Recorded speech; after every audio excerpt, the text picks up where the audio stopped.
Tiklo ang isang dating sundalo matapos makumpiskahan ng pinaghinalaang shabu sa ikinasang drug buy-bust operation ng mga pulis sa Puerto Princesa City.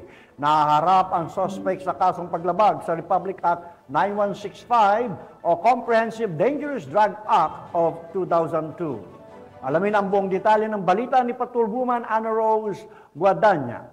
Arestado ng otoridad ang isang dating sundalo sa ikinisang drug buy-bust operation sa Cabanag Road, Barangay San Pedro, Puerto Princesa City nito lamang ika-4 ng Desyembre taong kasalukuyan. Ang operasyon ay pinangunahan ng Police Station 1 at ACTF kung saan nakuna ng paketa ng hinila ang shabu ang suspect. Kinilala ang suspect na si alias Sarge na itinatangging sa kanya ang mga nakuwang iligal na droga. Dahil sa paglabag sa Republic Act 9165 o ang Comprehensive Dangerous Drugs Act of 2002, nakatakdang sampahan ng kaso ang nasabing dating sundalo. Ang operasyon ay bahagi ng patuloy na laban ng kapulisan sa pagsugpo ng iligal na droga at protektahan ng komunidad laban sa masamang epekto nito. Mula dito sa home of the Police Eco Warriors, Calapan City, Oriental, Mindoro, ako ang inyong PNN correspondent, Patrolwoman Ana Rose Guadagna, alagad ng batas, tagataguyod ng balitang pulis.